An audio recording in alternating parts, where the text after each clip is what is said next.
Dámy a pánové, tady je Sara Polak a vítám vás u dalšího dílu Pioneers Talks. Tentokrát bude zase v angličtině, protože tady máme mýho úžasného kamaráda, se kterým se známe už opravdu dlouho.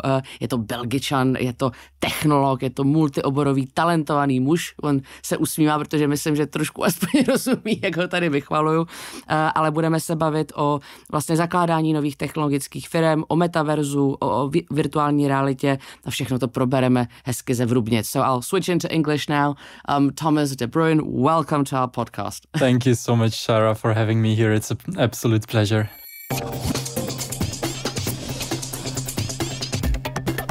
It is always I mean, we talk like this anyway normally, so right. It's not that big of a change. But we've been friends for what, 3-4 years now? It feels like 30, but it's actually 3. Yeah, it's 3. And actually, I think that our journey of our friendship and how we've been discovering technologies together as well, because we both come from the humanities, we both see the power of technology, and we want to use technology to basically create those new realities in the world. So when we met, how has your perception of technology changed, and what were you doing 3 years ago? What I was doing 3 years ago, I was in the kitchen of my business partner at Deloitte back then, Ladena, and we were on a Zoom call. I don't think we saw each other physically for about a year, but our first connection was so rich and so just immersive actually without the headsets. Yeah. We just completely connected on this. At the same time, I was building a team that we called Transformational Leadership and Learning at Deloitte. And just looking at how technology can support us to becoming more human at work, and also somehow give new awareness into the leaders and the leadership teams that are guiding and transforming businesses. So when I put on a virtual reality headset for the first time, I remember I was like an eagle flying through the streets of Paris. So nothing connected to work whatsoever. But my mind exploded with possibilities, because it really put me into a different perspective. I felt like I was there. I couldn't care less about anything else around me. It was at a conference, so people in suits were crawling on the floor, trying to get a bottle of ketchup underneath the cabinet. So I just realized, holy am I allowed to? You're allowed everything. Holy shit, we're you not realized. in the US. Holy shit, I realized. This technology has immense potential to give us newfound experiences and awareness and do something that we're not able to do in real life. And when we were on the Zoom call, and I had some more Zoom calls with some colleagues of mine globally, I was able to cultivate such a deep connection just by the mere presence of audio and video in 2D. Imagine what we can do in terms of interconnecting ourselves as a society, as human beings, building new relationships, cultivating new ideas. If we have even more immersive technology that can even recreate things that we're not able to create or experience in the real reality. So I was completely into this rabbit hole, seeing how we can merge technology with leadership transformation and also learning, education in the broadest sense of the word. I mean, this is fascinating, because COVID to a huge extent, blew this casket wide open, because on one hand, people suddenly were connecting all the time, but on the other hand, there's as much as the human brain can deal with in terms of communication complexity. There's a really cool diagram when you have 7 people in an organization, how many iterations of communication you can have. 14 is exponentially more. 500 or 500 million, it just becomes untenable for the ape brain that we've got going on. So I think you're a psychologist, a studied psychologist, so from that perspective, using technology not just to make a lot of money or to create a more precise algorithm, but to actually evolutionarily bring out the best in people and help them connect with as least resistance and force as possible is really fascinating. We'll get to the research that we did together, but I want to kind of dig around the fact that you were in Deloitte, you and Ladena and Diana, you were huge pioneers in the Czech office of this approach. But normally, people have Deloitte connected with consultancy or legal help or accounts and things like that. How did a Xperience VR Lab emerge there? How did that happen? So it's not the only atypical thing that happened at Deloitte, especially during COVID. We built a TV studio, like a professional TV studio for hybrid events. And my story started when I became very passionate about VR, as I just shared with you, after being turned into an eagle. So I started connecting with a lot of people, and Ledena, who eventually turned out to be my business partner at Deloitte and founding a new team together. We found each other through Jammer, of all places, like the corporate kind of Facebook. She was doing an experiment around soft skills. Like, I don't like the term soft skills. They're not soft and they're not skills, but whatever. So she was doing a workshop at Oxford VR, who are now renowned for their therapeutical use of virtual reality. So I just joined. We dreamt together how we can use technology in the ways that I described previously. And in the end, we just built like the most fluffy business case I've ever seen in my life. It was about reinventing what it means to be human in the 21st century, with all these evolutions in society and technology and leadership. So we presented this fluffy business case to Deanna, our CEO back then, and she completely got it. It took us less than the scheduled 45 minutes for her to say, like, yes, I like it. I believe it's critical and crucial in this day and age to invest in different ways, how to look at leadership, how to look at learning and bring about a positive transformation in this world, in these areas. So she just gave us the space to build a new team, Ladena and I. Then we hired the third person, Clara, who is amazing. She is still at Deloitte right now, driving sustainability. So basically the three of us spent 2.5 years together, really building this team from scratch, building up a lot of global connections. But it's really the vision of Deanna that saw the need for this, that saw the value in this, and could also navigate this not so usual corporate environment for I mean, the corporate environment as usual. What we were doing within it wasn't as usual. Yeah. So she helped us navigate how to actually make sense out of that, merge the two worlds together. So that's how it actually came into existence. It's amazing because I remember, I was after COVID, again, we didn't see each other for a long time because of like the COVID restrictions. And then I started coming to Deloitte, we had meetings and because I was fascinated, and you don't expect that from a corporate environment, to be honest, but you were like a startup within a company. It was amazing, like its own internal spin-off, and you're doing a lot of cool stuff. I remember when you ordered in your first VR headsets, how excited you were. So until we get to the research that we've done together, which I want to spend a little bit of time on, what were the use cases that you've done in Deloitte? Like, what did your team achieve, or what did you do, both in terms of maybe changing the mindset, but also in terms of maybe projects that you worked on? Yeah, so thank you. Interesting question, because I had to spend a lot of time looking at what did we actually do with complete freedom. Like we could do anything within this realm of leadership, learning, technology. First thing we did is connect with everyone globally that was somehow working in this area. So that took us probably a few full-time months in the beginning, and it continued until the end of our Deloitte journey. So we just connected with everyone, and a few concrete things that came out of that is that we set up a transformational leadership program internally to test our approach, to co-create with our global leadership tribe, as I like to call them. So all the top leadership experts who are putting this into the market as a service, leadership coaching and development. So we activated the whole global leadership community to bring something to Central Europe, something innovative, something we piloted. So that's one thing that I'm very proud of. We got quite really good feedback on this as well.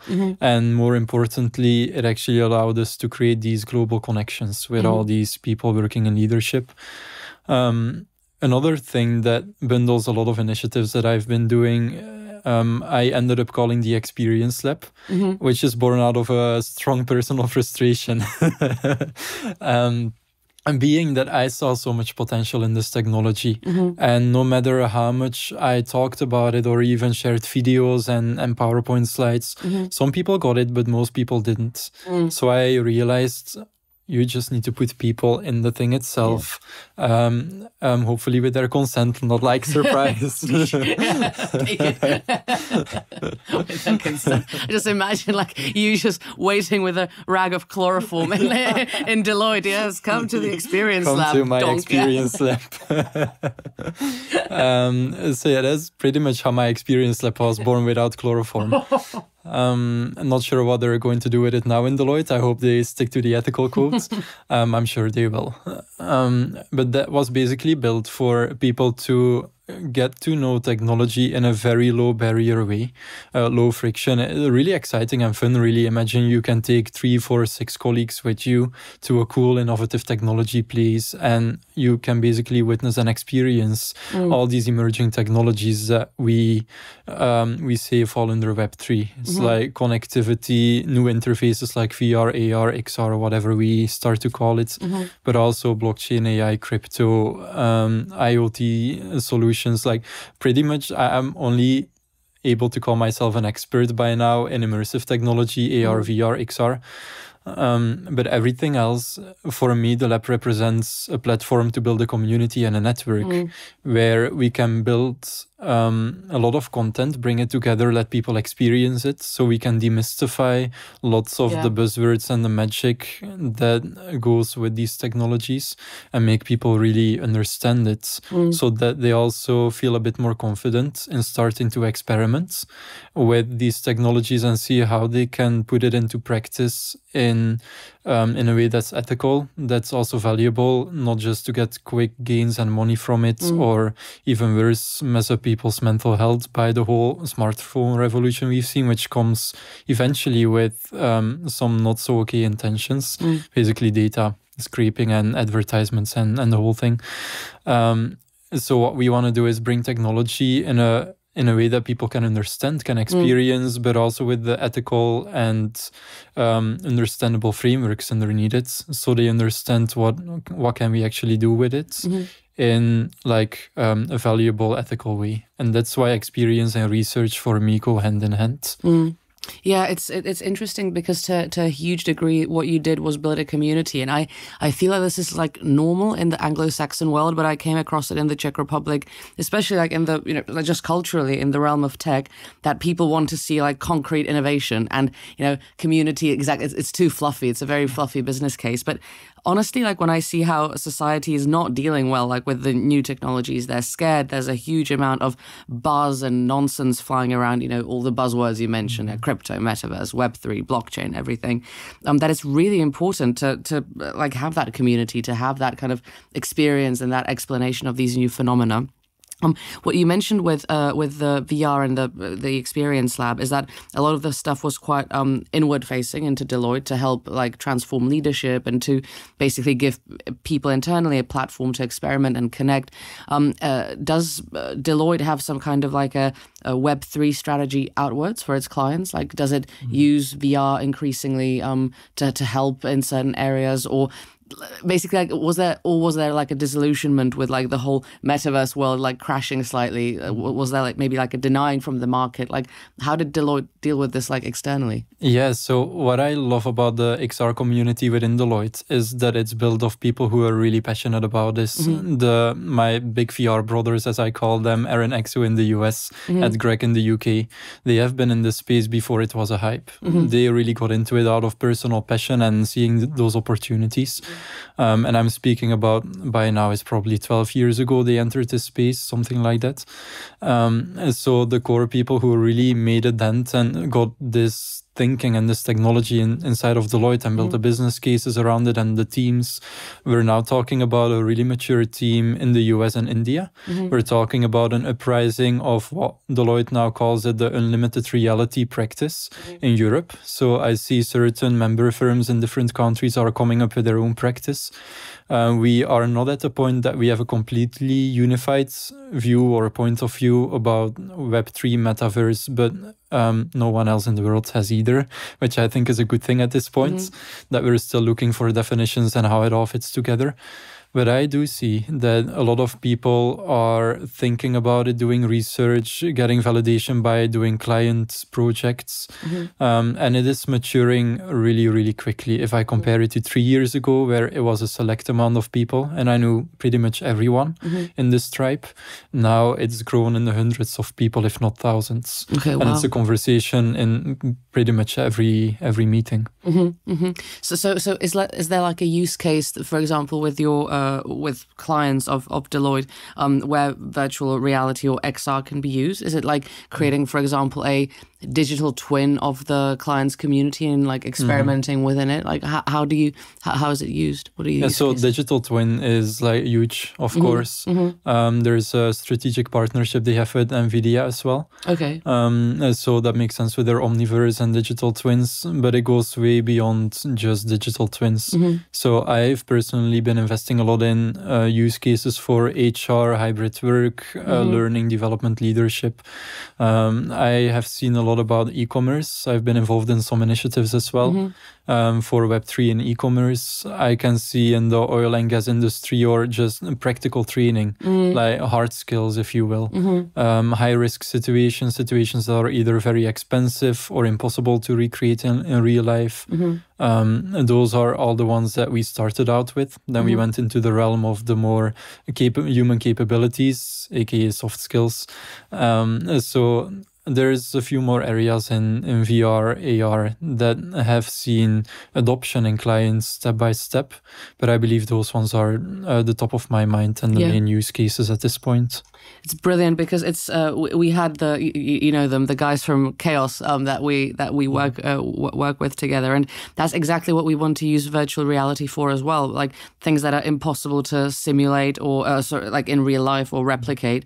You know, how society is going to collapse. Well, I don't want to wait until society collapses and we start shooting each other with like shotguns to be able to study it as an anthropologist. So that virtual reality gives that like really beautiful opportunity to simulate these things. So it's the reason why I love it as well. And you had a beautiful segue into my next question, which was in kind of hybrid work in HR, dealing with human beings, just like in an office, which is a tribe like any other. Which kind of brings us to the research that we did together. Yes. If you want to tell us more about that, how that came about. Of course. Yeah. First of all, what I love about Chaos and why I want to be so closely involved is because the whole cave of Plato, that we can simulate various realities that we know are not real, but are actually like they feel like they're real. Yeah. So that allows us to study to a whole new level complex human behavior. Yeah. And that's what I love to do. And it requires so many partners to make this work. So very happy to be in this with you. So as a start, what we decided to do and what we had an opportunity to do at Deloitte is to set up quite a significant study on enduring human capabilities, as we like to call them, aka again soft skills, which are not soft and are not skills. So I have always been in close connection with Aaron Exu from the US member firm in Los Angeles. And we had a workshop 3 years ago here in Prague, before I even joined officially, when I was still in Belgium for Deloitte. We had a workshop with a number of clients, and everyone was really interested to see how can we use virtual reality for training people how to become more human. Or allowing them to find ways and experiment how to have more qualitative conversations, how to give and receive feedback in a better way, and basically how to be better leaders, how to become better humans. We started to contract with 5 clients at the same time, which took some time, as you can imagine. And then COVID happened and nothing happened. For a while, because then Aaron and his team in the US decided to build a pilot experience with Tailspin, one of the leading companies in creating VR soft skills trainings. And when the module was developed, which was about having a difficult conversation and was training social emotional intelligence, when they actually wanted to put it out into the world and test it, pilot it, they ran out of bandwidth. So that's where I took over. I said, let's bring it to Europe. I'll activate some member firms, some geography, some countries to see who wants to participate. And eventually the response was overwhelming. It was eventually 15 countries across the whole EMEA, so that's Europe, Middle East and Africa, decided to participate.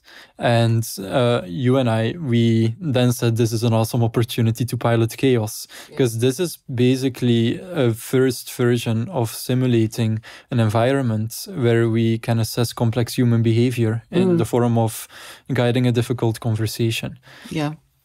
So it's the very start of more exciting stuff that we will even do in the future. At the same time, we got some really interesting insights, and we're even still working on the publication and digging into the data a little deeper. So far, we've seen a huge spike of interest across EMEA, not just Europe, EMEA, to implement VR internally at Deloitte, and also to provide this as a service to clients, because this simple of an experience gave people a vision that, yes, this is possible, it works, people like it, there's still some pain points we need to address. Of course, we learned a lot of things, what we can do better, but it also gives us insight in how people learn and what are different ways of learning, which virtual reality enables us to do. Yeah, it's. I got to say that first of all, you gave us a huge leg up, because we were, a brand new research group. None of us knew how to run a research group, and I love the kind of do it first and then ask questions later. And like we were with Thomas, and we were like, fuck it, pardon, and like we're gonna do it. And so there was so basically like the structure of the experiment. You were a manager dealing with a burned out employee, and you're basically trying to interact as well as possible, choose the different answers to the questions, or to the, for example, the employee has like children at home, is asking for like an extension on a project deadline.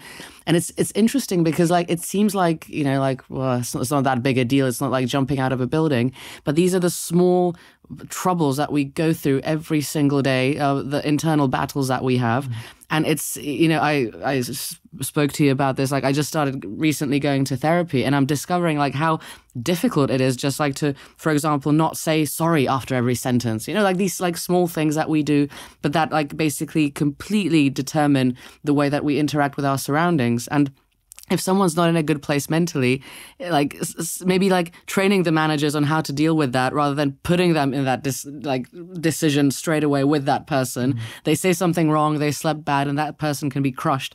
So there was a huge, it seems fluffy, but actually it's such an important human thing to be able to do and test. So yeah, like having the opportunity to anthropologically analyze this, philosophically analyze this is great.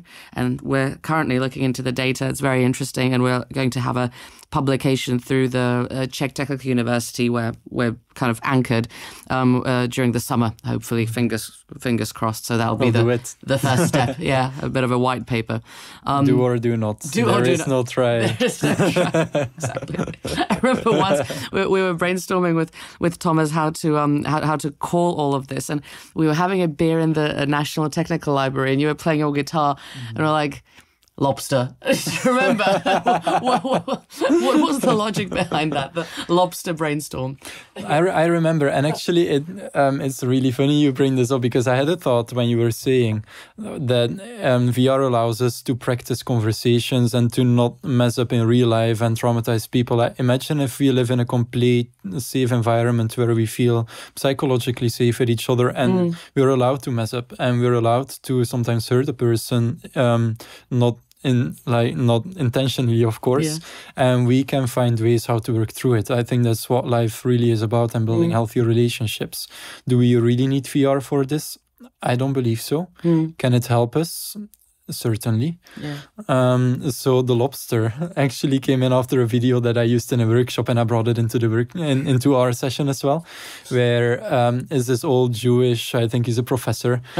He's got like a 1-minute clip. We can include the link maybe in wherever we publish this, of this guy. And he said, I was in a dentist office, and there was like this magazine on the table, and there was this title, How Do Lobsters Grow? I couldn't care less about how lobsters grow, but okay, I was stuck in the office, so I read it anyway.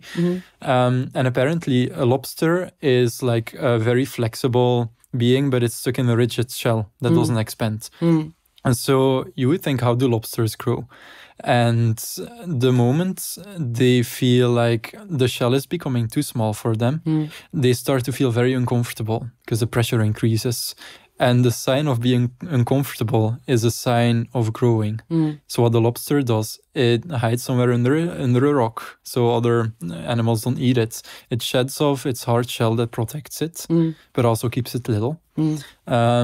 So then it grows into a bigger form, it develops a new shell, goes from underneath the rock, and goes happy ever after until it starts to feel uncomfortable again. Goes find another rock. And I think we were all feeling like we were kind of in need for a bit of a rock, or we felt our shell was a little too contained for us, building a new research group and doing all these new things for us. So I believe that's actually how we came up with the lobster brainstorm name. Yeah. But to me, it goes to something very natural and important, because imagine if lobsters had doctors, the guy said. They start to feel uncomfortable and they're like, doctor, I don't like how I'm feeling. Please give me some Valium or some antidepressants. And we stop growing, but we feel comfortable. We never grow out of our shell and build a new one. Yeah. Yeah, I mean, this is so. I feel that like sometimes in on social media and stuff, like you have like kind of two groups of people. You have the scientists, and then like you have like the esoteric influencers that I often just want to like because they annoy me so much. But I think you and I found a really, I dare say, a good balance between like bringing in the tech, but also it's really sad how like being human and being emotional has almost become like a rude word, especially like in the world of tech where everything's very kind of rational, zeros and ones. But like we are humans, like we're not robots. We're irrational, we're emotional, and I think that what you mentioned with the safe space, it's what we do with best friends, it's what we do with family. Like we build those small kind of like rocks around us, but technology and the metaverse and Web3 is giving us an opportunity to connect maybe with like-minded people across the whole world, like who we otherwise wouldn't have met. That can be our safe space. So it's not like I like how you said that, it's not going to save us, but it's an enabler to like create these relationships and to like let them grow and let them scale. And actually, I want to really, so research is done. It's awesome. It's got slight Monty Python underpinnings, but it's going to be at least like the first step done during the summer, and then hopefully further steps after that. And tell me what you do now, because and I kind of want to touch on the metaverse, which has been big bubble. Then I think people just misunderstood what it was. It imploded, and it's kind of crawling its way up again after the AI hype dies out a little bit. So what do you do? What are you focusing on? And you're doing some really cool things. So sell yourself. Sell myself. Sell yourself, yeah. I think sales is just something people put on something when they have to do something. Yeah. I never thought I was a sales guy until I realized if I just talk about the things that I'm passionate about, it actually does sell. So I'll just continue with talking about the things that I'm really passionate about. Which is now... I got a signal that my shell was getting a little too confined. So I started to feel a little uncomfortable. So what's happening now? I found myself a new, bigger shell, which is beyond Deloitte. So what I'm doing now is building my shell, building my company, a new company that's called BeInX. Like being, but then with an X because it sounds cool. And it's also the unknown factor of like be in X, be into the unknown. Like where does that bring you? Right. I told you he's good. Yeah. X factor. Yeah. And what you said about tech not being very emotional with the ones and zeros, I believe tech is very emotional because it's a human product. The moment we started walking on our 2 feet, we had our hands free to create and use technology. And we channel our being into the technology that we create. We channel our frustrations, we channel our passions, we channel whatever we believe will make this world into a better place by, vaccinations are the first one that came up. That's a tricky one. But whatever we create, basically, whichever technology is built on human desire, human hopes, human fears, and it all manifests in a different way. And why I believe it's so important to add our way of being, our consciousness, our awareness, our intentions, our psychology into the mix when we're implementing and designing technology at scale is because it hugely amplifies our being, our emotions, our states of mind, our worldviews, how we are connected or not connected to the world. It will just amplify it and bring it to so many more people. So I'm part of a global community and movement that's called Transformative Technologies, which formulates exactly what I believe that's critical about technology. It is that it can be used for better or worse. It's like a tool, it's a hammer. You can do anything on a whole spectrum of good to bad, whatever that means in this world. The same is true for VR headsets, same is true for AI definitely right now. So the more we get awareness and understanding in the leaders who are building these technologies, implementing them, I believe the better kind of world we will create. And that's why I decided to call my company BeInX and put my energy into this. So there is a few things that I want to be engaged in. It's building a whole ecosystem of partners, a community of people who want to bring this to life, because, I mean, little me is impossible to do this by himself. Yeah. I love working with people. So what we can do is just link the right actors, like people in business, people in startups, people in ethic commissions, researchers, that can bring all of that together. So I've got a couple ideas how that could work. And then just manifest more of this technology. At the same time, probably in a year or two, once my business partner, Ledena, who is now also out of Deloitte, and doing a PhD in transformative leadership transformation, transformative studies. Wow. So she's doing a PhD in that. She's going to hide under her rock, expand into a bigger shell. And then join me in also working without any kind of technology on just our being, our like the transformation of who we are as human leaders, and how it could be different, how it could be more healthy, what are healthier ways of connecting, making decisions together. So that will be another vital component beyond the technology exploration and building and implementation. That will be part for me and BeInX. Yeah, nice. The final part is education. Yeah. Which is quite straightforward and is integrated in all of these activities. So if I understand correctly, you're basically using technology as like a means to achieve essentially like better leadership in like the final customer, which is again really interesting because I don't see these discussions happening much like on the Czech market. Again, it's kind of considered very fluffy. But in America, I used to work in a community organizing digital startup, Nation Builder. We had a discussion with Floor online, so you can definitely watch that as well, where it's very well understood that technology can help us map how people behave, why they behave the way that they do, and essentially like help us become a more sustainable society, because it's what we do in our research as well. Like one of the things that we want to kind of figure out is what actually makes people function, which might sound like, why would you need to bother with that when you can, do another e-commerce startup and make a lot of money? But actually, like if we go, 1,000 years into the future, and we want to terraform other planets, we want to survive on Mars, you've got the billions of dollars that it costs to get there. And then you need to survive as well.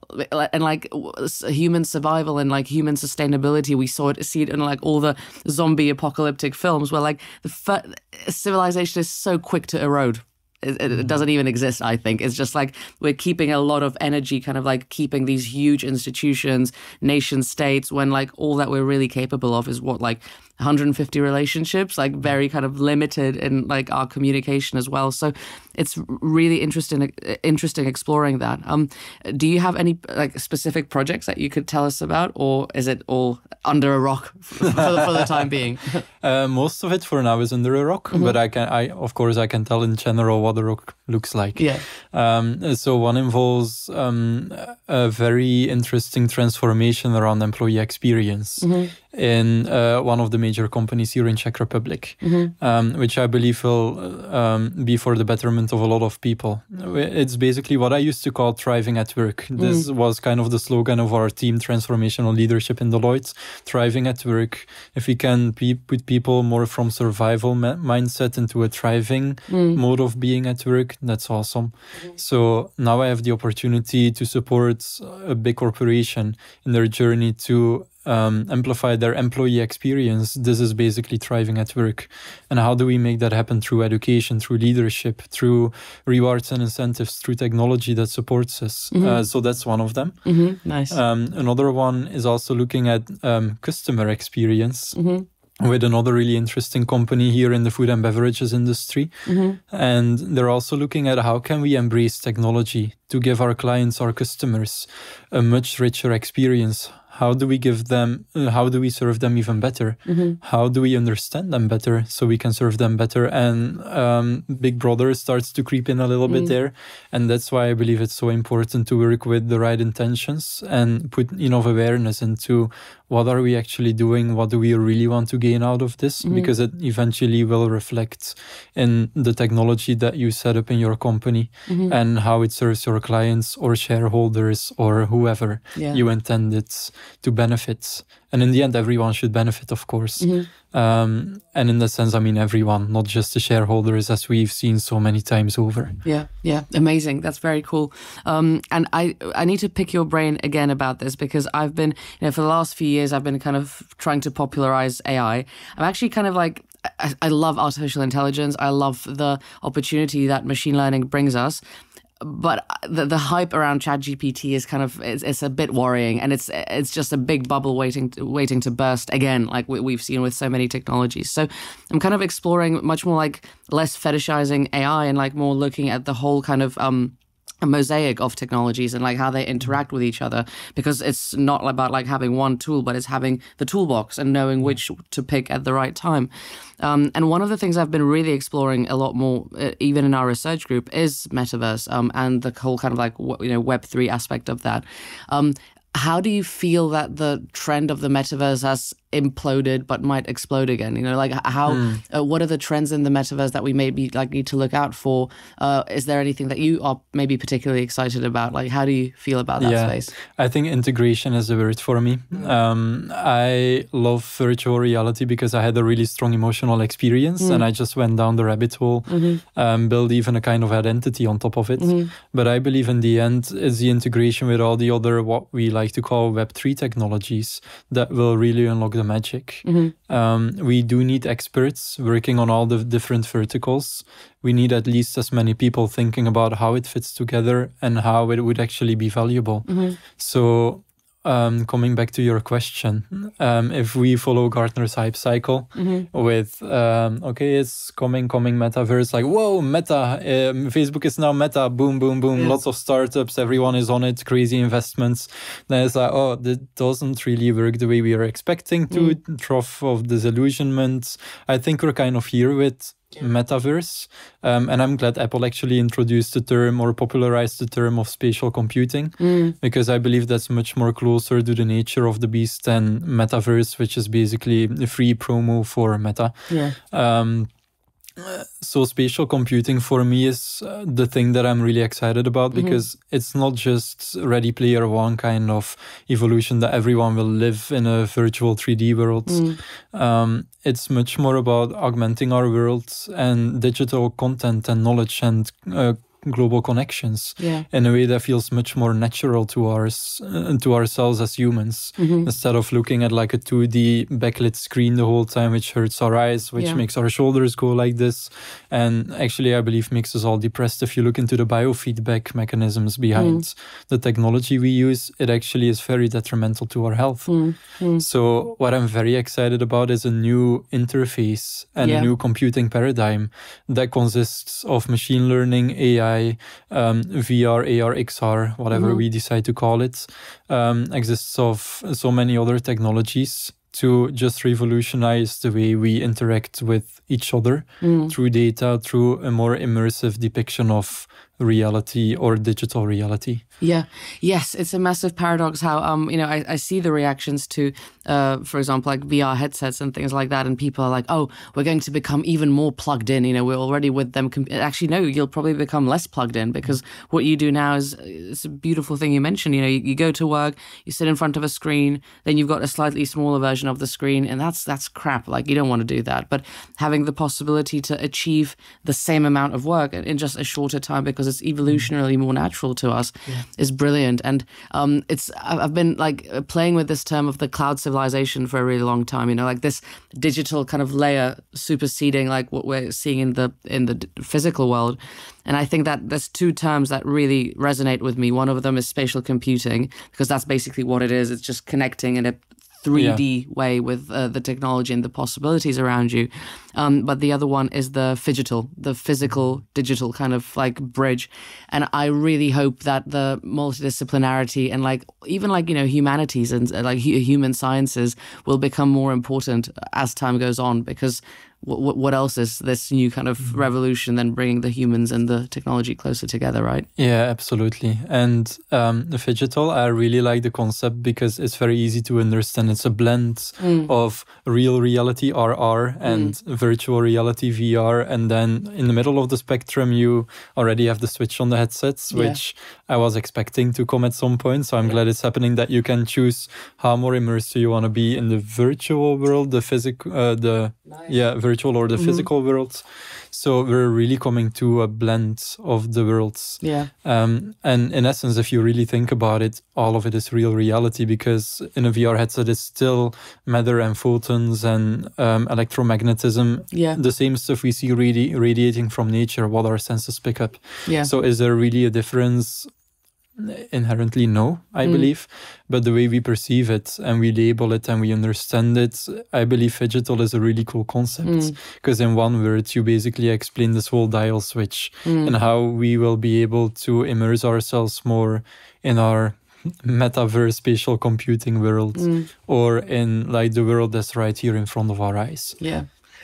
And on that note, because I couldn't end that better than you just did, basically, like, we don't live in a simulation. We create the simulation every day anyway, right? So, Thomas, one of the reasons, obviously, I love you because you're one of my best friends and you do amazing work tirelessly to really bring those disciplines together. So thank you for doing that. I wish you all the best with BeInX, and I think you're going to absolutely crush it.